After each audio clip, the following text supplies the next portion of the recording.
ബീഹാറിലെ കനത്ത തിരിച്ചടിയിൽ പകച്ചിരിക്കുകയാണ് കോൺഗ്രസ്. ബലിയാടുകളെ തേടുന്നതിന്റെ തിരക്കിലായിരിക്കാം ഹൈക്കമാൻഡ് ഇപ്പോൾ. അത് ഗാന്ധി കുടുംബം ഒഴിച്ച് ആരുമാകാം. നേതൃത്വത്തിനെതിരെ ആദ്യം വെടിപൊട്ടിച്ച് ദിഗ്വിജയ് സിംഗ് രംഗത്തെത്തുകയും ചെയ്തു.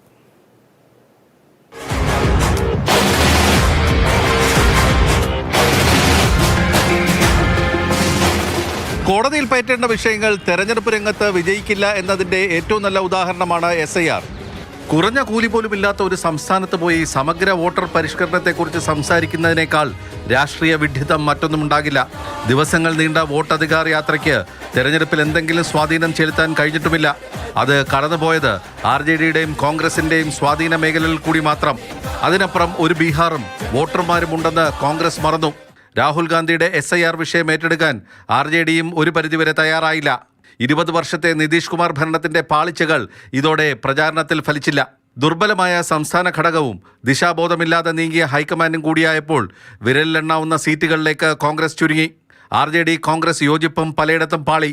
രാഹുൽ ഗാന്ധിയും തേജസ്വി യാദവും തമ്മിലുള്ള രസതന്ത്രവും വേണ്ടത്ര വിജയിച്ചില്ല. ഫലം കോൺഗ്രസ് തെരഞ്ഞെടുപ്പ് ചിത്രത്തിൽ നിന്നും പുറത്തായി. വിദേശത്ത് നിന്ന് മടങ്ങിയെത്തിയ ശേഷം പരാജയത്തിന്മേൽ രാഹുൽ ഗാന്ധിയുടെ വിശദീകരണം ഉണ്ടായേക്കും. പാർട്ടിക്കുള്ളിൽ ശശി തരൂർ ആദ്യ വെടിപൊട്ടിച്ചു. പിന്നാലെ ദിഗ്വിജയ് സിംഗും. പിഴച്ചത് എവിടെയെന്ന് ആത്മപരിശോധന നടത്തണമെന്ന് തരൂർ ആവശ്യപ്പെട്ടു. നമ്മൾ എന്താണ് ശരിക്കും ചെയ്തത്, എന്താ തെറ്റ് ചെയ്തതെന്ന് മനസ്സിലാക്കാതെ നമ്മൾ മുന്നോട്ട് പോകുന്നത് ശരിയല്ല. റാലികളും പൊതുയോഗങ്ങളുമല്ല സംഘടനാ പ്രവർത്തനമെന്ന് ദിഗ്വിജയ് സിംഗ് ഓർമ്മിപ്പിച്ചു. ബൂത്ത് തലത്തിൽ ജനങ്ങളുമായുള്ള ശക്തമായ ഇടപെടലാണ്. SIRനെയും വോട്ടിംഗ് യന്ത്രങ്ങളെയും അദ്ദേഹം കുറ്റപ്പെടുത്തുന്നുണ്ട്. രാഹുൽ ഗാന്ധിയും പ്രിയങ്ക ഗാന്ധിയും വിരലിലെണ്ണാവുന്ന പൊതുയോഗങ്ങളിലാണ് പങ്കെടുത്തത്. രാഹുൽ ഗാന്ധി പോയ കിഷൻഗഞ്ച് ഒഴിച്ചുള്ള എല്ലായിടത്തും NDA മുന്നിലുമാണ്.